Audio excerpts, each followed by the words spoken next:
Hi, I'm Glenda Propst, and I'm here with Becky Kavanagh.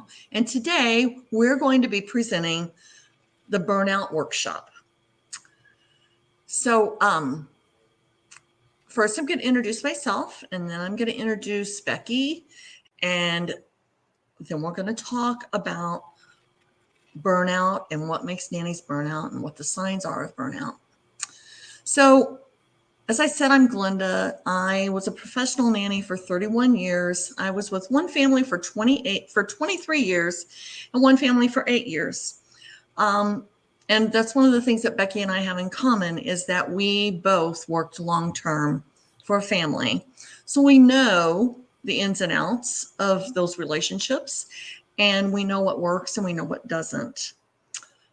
And I feel very fortunate to have Becky as my partner on the rebuilding team. The rebuilding team is kind of a partnership with Nanny Transitions. And we want to work to help nannies to project their best selves and to be happy and successful and satisfied with their career and working with their families. So I am going to let Becky introduce herself, and then we will get on with our workshop. Hi, everybody. As Glenda just said, and like Glenda, I worked for families in my beginning my nanny career for 22 years. And then I spent a number of years working for a variety of other families in different settings. I also worked in an agency at one point, and I've worked in the school system at one point while nannying at the same time. So I'm really invested in children, invested in the industry. And so Glenn, a long time doing different things and have done a lot of presentations. And we just felt like we need to keep doing that because there's always something more that we can learn, or as she's often said, remember we knew. It's true. Have that reminder. So we're excited to do this particular one about burnout. Okay. You know, over the years I've spent as a professional nanny, I have met hundreds, maybe even thousands of nannies. And I've learned a lot about the people who work in this profession, the people who are drawn into this profession. There are a lot of different kinds of people and a lot of different kinds of personalities that are drawn into the nanny industry. One of the things that I noticed over the years is there are nannies who find jobs easily, breeze through interviews, have great relationships with their employers long after the job ends. And then there are nannies who get stuck in a terrible rut. They take jobs that sound wonderful and they end up being not as they were described. They take jobs with families that say they're going to pay them one thing and then they pay them another. They take advantage of their good nature and their willingness to be flexible. They pay them low wages and they expect the nanny's life to revolve around them. These nannies typically end up leaving jobs on bad terms with little or no future contact with their previous charges. It seems like nannies who find great jobs always find great jobs, and nannies who don't find great jobs just repeat the same experience over and over with new families. Now, I am going to interject here that I do realize that COVID has changed this industry a lot. And I do realize from my work with nannies in transition that it's not always the case anymore that great nannies go out and find great families, because there are so many families out there now trying to hire nannies who really don't know about nannies. They don't understand what a nanny does. And most importantly, they really can't afford a nanny. So, you know, I do realize that COVID has changed the industry a little bit, but I think that the things that we're going to talk about today, and Becky's going to talk about it, is going to introduce this in just a minute, but I think the things we're going to talk about today, the majority of them apply all the way across the board. So Becky, I'm going to go ahead and let you start. All right. So we're going to focus on top 10 mistakes that nannies make relating to burnout. I've made mistakes. We all have. We've all learned the hard way. Hopefully, we've learned. Um,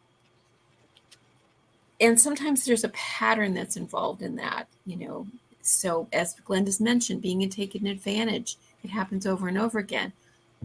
How is that happening? Why is that pattern going on and on? So these are some of the top 10s that we feel you should be aware of, because awareness really is helpful to you as you move forward. Mm-hmm. For one topic for me, working without a work agreement. You go to the interview, everything's fantastic. You're getting all the right vibes from the family. You love the area. The children look great. This is going to be fantastic. This is a wonderful job. It's everything you're looking for. You start asking all the right questions. How is this, pay going to be? How about taxes? They answer all the right way. What about overtime? Oh, yeah, no problem. What about 6 days? No problem. Every answer. And you mention a work agreement. Yes, we're going to do that. And then you have a start date that you're going to get going. And the work agreement doesn't come before the start date.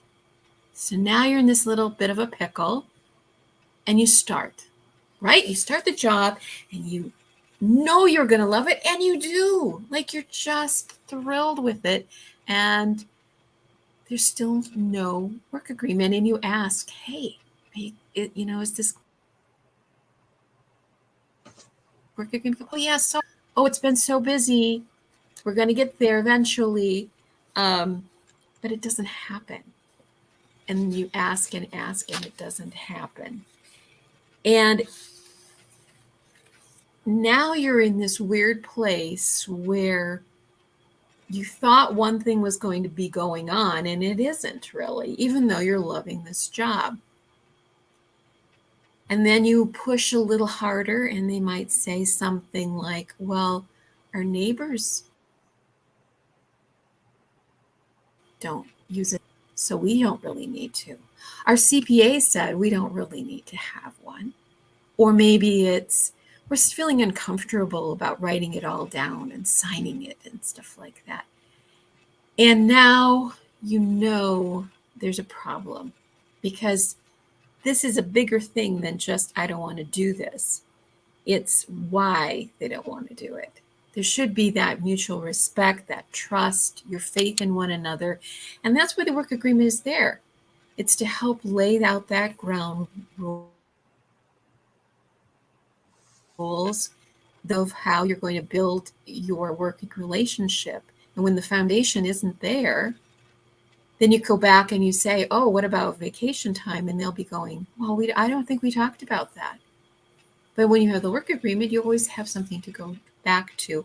So that's a problem. And we often find that someone who takes a job without a work agreement one time says, I'm not going to do that again, right?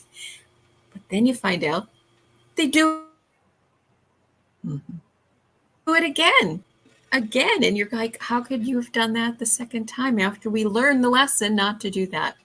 So to be a professional, to do it right from the beginning, so that you have that trust, that faith in this job, and the relationship is really appropriate, you should have the work agreement. That's right. That is absolutely right. So that I really believe that's number one. The next one is nannies who put their love for the children above and beyond their own personal needs and their own happiness even in the job. Because, most of us fall in love with the children that we care for. And it's almost an occupational hazard, because, when you love someone else's child, you can be manipulated. And A lot of times a nanny is like, she's there all the time and she's doing all these things. She sees the baby roll over. She sees the baby crawl. She sees the baby say its first word. But the thing that we have to remember is that we're part of a parenting team. The other thing that we have to remember is that our relationship is all about balance. And being a nanny and working long hours and being responsible for someone else's children is huge. It's a big, heavy load to carry. And you can love a child as long as you understand that that child is not yours. You can love a child as long as you don't get it in your head that you're a mommy replacement or a mommy stand-in or a surrogate. I don't even really feel like you're a surrogate parent.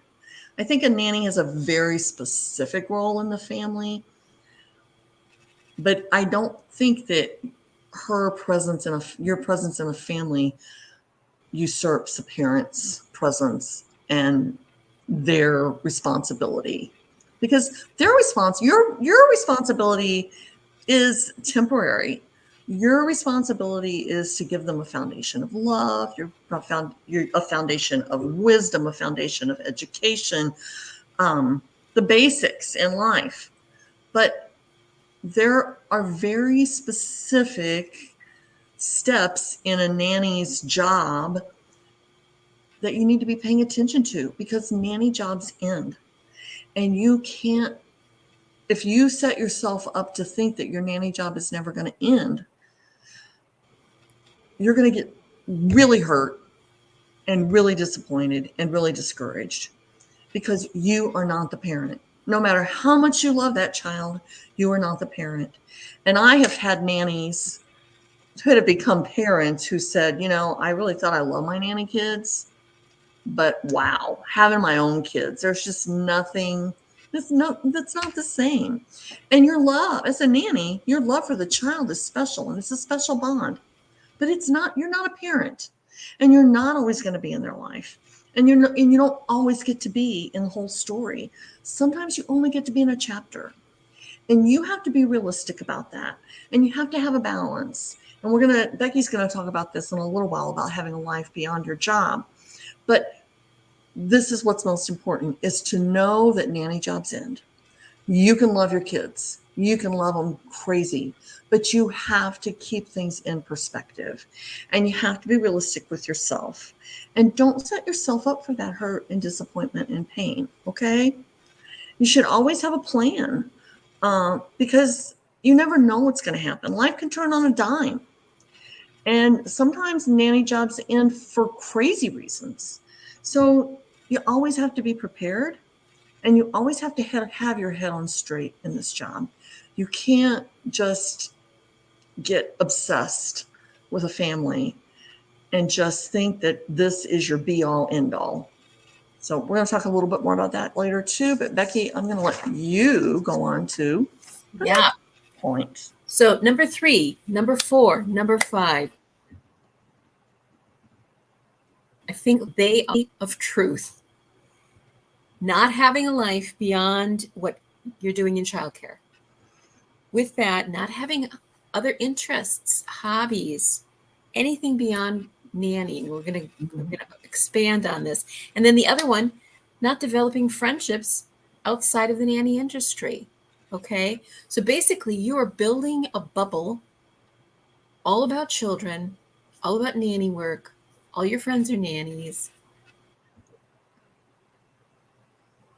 All your friends are children, and you don't build anything outside of that. And you think, oh, that's so nice. It's just a warm little bubble of all the things I love, all the kids I love, and people who understand it. And it all seems wonderful, except it's unrealistic. Mm-hmm. And it doesn't feed the whole you. It feeds a little part of you. And I think it is important to have connections with other nannies, to have connections with your peers, so you can talk about, feed you in that way. And children certainly hold a very big space. Glenda told you they hold a big space, but they don't hold all your space. They shouldn't hold all your space. Mm-hmm. And so you need to be looking out beyond that. What other things are you interested in? If you don't have something, find an interest, a hobby. Get involved with other people where you're the only childcare provider in the group. I belong to a book club. They're fascinated by what I do. I'm fascinated by what they do. We're reading books that have nothing to do with children. It's a different world. It's a grown-up space. And having other things that you love.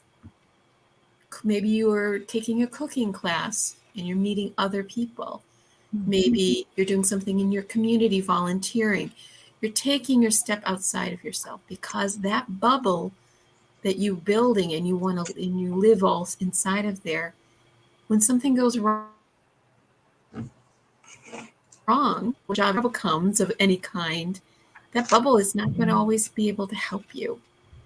It doesn't feed you in the bigger picture. And I also think that we're not then modeling very well for the child. When you're modeling for other children, you want them to have lots of broad experiences. Mm-hmm.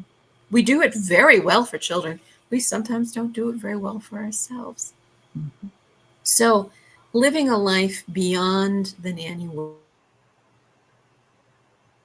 world, you think you're being insulary and you're going to keep yourself from burning out by building this little bubble, but that is not helpful. And it doesn't support you in the way you think it is. So you've got to reach out past that. Okay. The next one is thinking that you are indispensable to a family. Thinking that you are the only one that knows these kids, thinking that you are the only one that can do these incredible things. Now, I'll tell you this. Every nanny has something incredible and amazing that she brings to a family. But if you leave that family and another nanny comes in, that nanny's going to have amazing and wonderful things too. She's going to have her own gifts and her own wonderful traits and her own special way of of doing things with children. It doesn't diminish your role in that family. It doesn't make you less important. But, here's the thing. Families fall in love with wonderful nannies. And if you want somebody to love you, love their child. It is one of the greatest gifts that you can give to someone is to love their child. And when you love their child, their first thought is this is their first thought. We love you. We love having you here. We want you to stay forever. And you start to think you're indispensable. But what happens is, you usually come when children are small, when babies don't sleep through the night, when they have colic, when when they're teething, when they're cranky, when mommy and daddy really need the help and the support and the organization and the calm that you can bring to a family. And that's when they say those magic words, we want to keep you forever. But the reality is they can't keep you forever. They say things in the moment. They make promises in the moment that they can't really keep because it's just not realistic. But nannies frequently, almost always, believe the fairy tale. Because how nice would it be to think, oh man, I got this great job, this great family, these kids I love, they're keeping me forever. I don't ever have to look for another job. Especially if you're a live-in, I never have to figure out where I'm going to live again. I've got it made. But that is a false sense of security. And all jobs end, but it doesn't mean that the relationship with the family has to end. It has to change, but it doesn't always have to end. And one of the things that Becky and I can tell you from experience is that even when you have the privilege of staying for a long, long time, It isn't easy. It isn't all give. It isn't always, I mean, sometimes you have to go out and find another part-time job to be able to make up for those hours the kids are at school. Or you have to work at the school, you have to work in the classroom, or you have to volunteer, or you have to do things for the PTAs because the mom can't be there. There's things that she wants you to do. You might have to get a part-time job. You might have to teach preschool. I mean, those are all things that I did to be able to stay with, my employers. The other thing that I did was I just kind of became a Girl Friday for a couple of families in the neighborhood. So when my kids got old enough to go to school, I worked for them a couple of days a week, and did the same things I did for my employer. Did the grocery shopping, did the errands, ran to the dry cleaner. But it was hard work. And it was, we had to work together to make that happen. It wasn't something that they just said, we want to keep you forever, and then they just kept me. It just wasn't like that. And sometimes you didn't get a raise when you thought you were going to get a raise. Sometimes you got time raises instead of cash raises. I mean, it is a beautiful, beautiful thing to be able to stay with a family long term. But two things: those kids are going to grow up whether you are there or not. And sometimes when you stay too long, or when you stay beyond, especially when you stay beyond your level of expertise, the job gets really hard and really challenging because you are not educated in these different stages of development that kids go through, especially when they get to be teenagers. I went through that. I went through teenagers. Becky went through teenagers. It's not, you don't just sail through these things. It is a lot of work. So, I'm not saying that it can't happen, but I'm just saying that it isn't a fairy tale. When a family says they want to keep you forever, whether they do or whether they don't, you have to, it goes right back to what Becky was just saying about having your own life, having your own interests, having things that you like, having things that make you happy, and having things beyond the job that make you. That's going to make you better at what you do. And it's also going to make you more flexible. It's going to make you look at things in a more realistic way.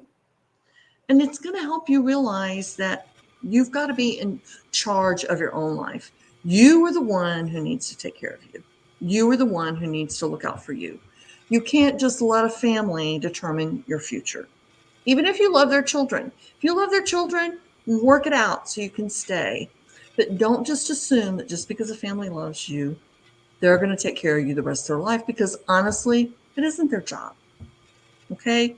Taking care of yourself, that's your responsibility. Sometimes those really nice things happen, but a lot of times they don't. And even when they do, it's a lot of give and take. Becky, you have anything to add to that? No, but that's so, so true. So true. That, yeah, things are going to close out. You need to be prepared for that. Mm-hmm. You really do. So the next thing is getting caught up in the extravagant lifestyle of your employers. The things that we're talking about today, I'm not going to sit up here and say I never made these mistakes, because I made a lot of these mistakes. I'm going to own up to it. I did. That's why I know how not to do it now, because I did it wrong, but I know better. You get caught up in the extravagant lifestyle, especially when you're a live-in nanny and you don't have to pay rent, or if they furnish your car, and you don't have the bills that you had when you had an apartment. You had to pay the electric and the gas and the water and put gas in your car and all those other expenses. You get a credit card, and then you work for wealthy people, and you see their lives, and you see their lifestyle, and you watch them go on these extravagant vacations, and they go to the upscale shop. They have all these upscale places where they do shopping, Neiman Marcus and Nordstrom's and Saks, and and you think, oh, yeah, that's nice. And then all of a sudden, there you are, and Neiman Marcus buying that, $500 purse, putting it on a credit card, buying designer clothes, putting it on a credit card. Because sometimes when you use credit cards like that, there's not a mind connection between the price tag and the money you're going to have to pay when that credit card comes due. You fool yourself into thinking that because you're on the fringes of the upper class, you are the upper class, that you've arrived. And then the bills start to come in and you can't keep up with them. Or even worse, the job ends and you can't find another job with the same benefits and perks. And then what are you going to do? You face the harsh reality that you don't have your employer's money.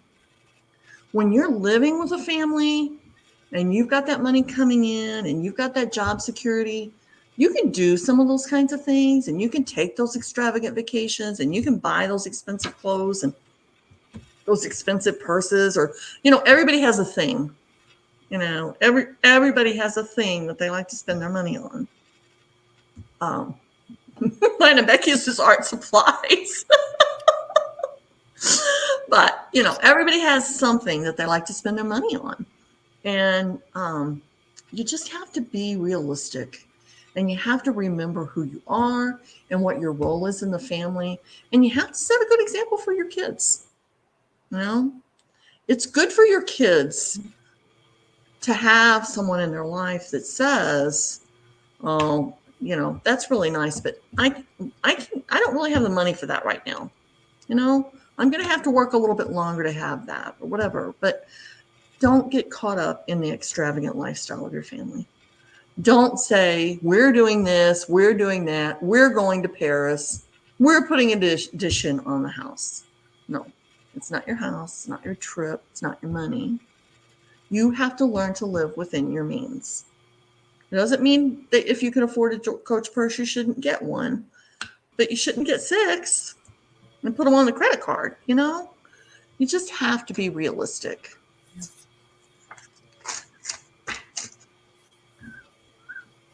The last thing I want to talk about is because another thing that happens in a family is that the nanny becomes a doormat.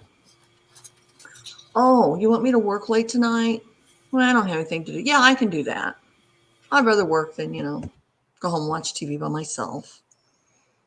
Oh, you want me to work tonight? Well, I really don't want to, but, well, yeah, I guess I will. Oh, you're going to be 45 minutes late. Well, I really had plans tonight, but, oh, well, I guess that's okay. Let me tell you something about great nannies.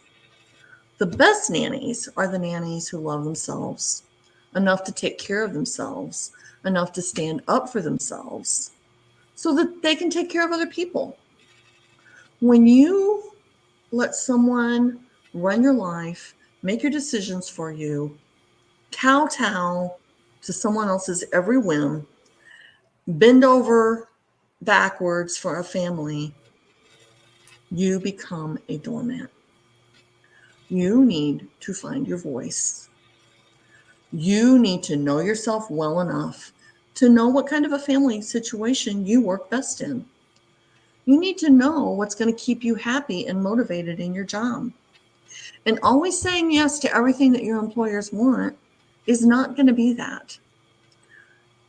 The other thing I want to tell you is that I believe in being respectful to your employers. I love my employers. I had great employers. I had the ultimate respect for my employers. But my employers had respect for me because I had my voice and I stood in my own power and I learned how to say, no, I can't do that. I'll help you find somebody to do it if you need me to help you find somebody, but I just can't do that tonight. Being a great nanny means being your best self and projecting a professional image that says to potential families, I'm worth it. So don't sell yourself short. Value yourself. Don't put yourself on a discount rack. Okay? What you do, what you bring to a family is so valuable and so important. And don't get so caught up in all the stuff that you forget that about you. Don't lose yourself, okay? That's really, really, really important. Okay. That's great. That's really good. Got 2 more if you're counting, people, 9 and 10. These 2 just hit a button for me. Number 9 is not staying up to date with the latest, not taking any continuing ed, not doing anything to improve your child care base, thinking that what I knew 10, 15, 20 years ago is good enough. Mm-hmm. It's not good enough. Mm-hmm. And there's a couple of things that go with that. So if you're with a family for a long time and the job ends and you get back out into the church, and they're comparing all the different nannies out there, and there are 2 nannies who have a similar experience level, but one of them has put a lot of effort into learning more, growing in their profession, and the other one hasn't. The family is going to go to the person who's showing more effort. So it's to your benefit to be doing that. Not only do you bring back that information to the families that you serve. So you think, oh, well, for example, people who were just most babies. There have been so many changes over the last several years that you need to be aware of and keep up with. If you're doing things that you used to do 10, 15 years ago, you're way behind. Some people will say, oh, well, I don't do any kind of technology with little kids. They don't need it. I agree. Little ones don't need it. But do you know that when they get into kindergarten, they're expected to know how to use things? And you will be expected to list items in getting that app put onto their iPad and in helping them through their work. And you're going to need to know that stuff. So saying, I don't know anything about it is not helpful to the family who has a child moving in that direction. Mm-hmm. Even preschoolers are using things like that. So you're prepping them for that world. You're prepping them for school and beyond. If you are living in the dark ages, in the preparation.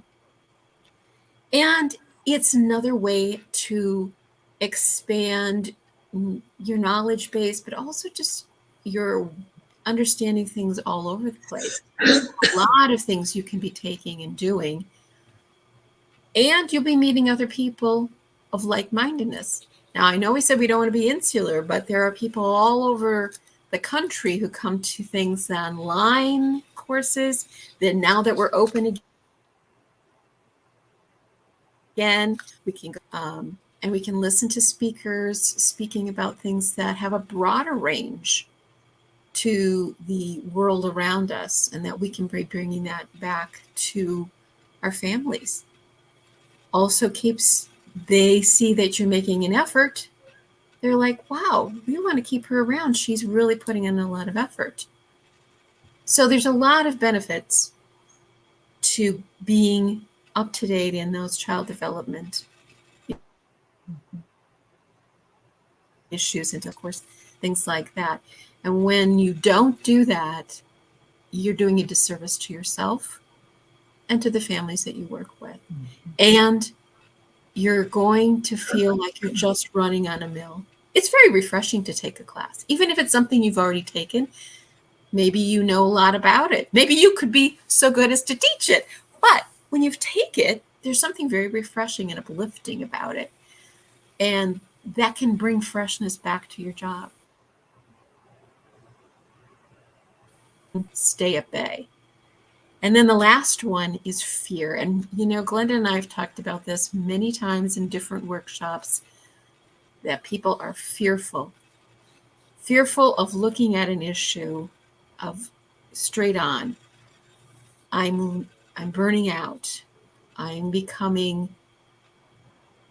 not liking who I am as a nanny. I'm not doing my job. I feel like I'm in a rut.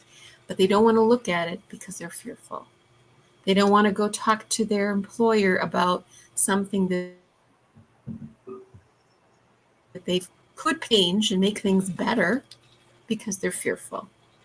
Fear is there. We all feel it, but we have to push forward through it in order to get past it and make things better for ourselves. So don't let fear hold you back and burn you out. Take that next step and say, I'm going to be brave. I'm going to get the help I need, ask the questions I need, move forward. Maybe you're afraid that it's saying to you anymore. Maybe that is true. I've known nannies who've gotten themselves into such a pickle, they just said, I'm leaving it. I'm doing something else. And just being gone for a year doing something in retail. I know one gal, she was in retail for a while. And she came back and she goes, I hated retail. I love this, but I needed to walk away so she could come back. Maybe that's an answer for you. But pretending it's not happening and being afraid is so be brave. Right, absolutely. So important. So important to face that fear. Thank you very much for that. It's huge. It is. So I am going to wrap this up. If you know Becky and I, we don't believe in unicorn families. And I want to talk about that a little bit. Unicorns, one of the reasons we don't believe in unicorn families is because unicorns don't exist. And unicorn families don't really exist either. But, we talk about this a lot in Nanny Transitions because nannies constantly will say, I left my unicorn family. I found my unicorn family. I lost my unicorn family. But, unicorns are magical beings. But you are a magical being too. And one of the best quotes I've read in a long time about transitions and change and magic was this quote from Melody Ross out of her 50 Soul Roads to the Middle of My Life book. And she's talking in the second chapter about the road she never wanted to leave. And she said, magical places start to lose their magic after you stay past your time. Because your growth is what makes them magical. You are what brings the magic to magical places. And when you stop growing and changing, the magic fades. You are the magic. It's not a unicorn family. You are the unicorn. You are the magic in a family. You bring it. You bring who you are. You bring your skills. You bring your love. You bring your laughter. You bring your personality. You bring that to a family. And then when all these things start to happen, when all these boundaries that you need to be setting start to get broken down, and you get to start breaking down, the magic goes away because you lose the magic. It's not your fault. It's because you're not supposed to be there anymore. We're never supposed to stay on the same road all of our lives. You're the magic. You take the magic with you. You don't find a unicorn family. You don't find a perfect family. You are what brings the perfect to a family. You are what brings the magic to a job. There's so many roads that you don't know about yet. They are waiting for you to discover them. There are roads you'll carve and pave yourself. There are roads you'll drive down faster than you should because you'll know they're not right for you, like interviewing with the perfect family. And no matter what road you end up on, it's going to be the perfect road for you at the exact right time in your life. There'll be roads that you'll miss forever because they were so good to you. But isn't that one of the joys of life to look back on that fondly? You're the magic. And the most magical roads are because you are the perfection when your life feels perfect, when you know where you're supposed to be, what your purpose is in a place.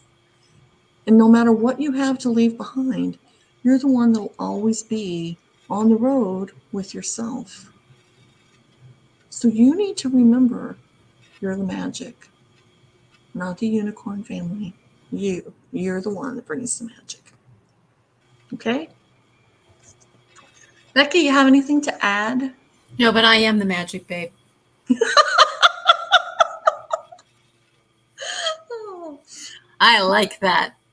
you're the magic. You are, We have to remember that. Actually, my employer sent me a birthday card one time that said, "You're the magic." But it's true. We are the magic. I do have a little well, my nanny kids, my nanny kids in their 30s, they call me Magical Becky. And they'll introduce me sometimes as that. So, hey, people, you're the magic. There you go. Now, my employers on my birthday card, my dad boss said I was Saint Queen Glenda. I got a promotion. But yeah, you guys, you're the magic. And you just remember that. Believe in you. Believe in yourself. Yes. Okay. Set the boundaries, know the signs. Absolutely. And bring the magic. All right. Okay? Till next time, people. Thank you. Bye.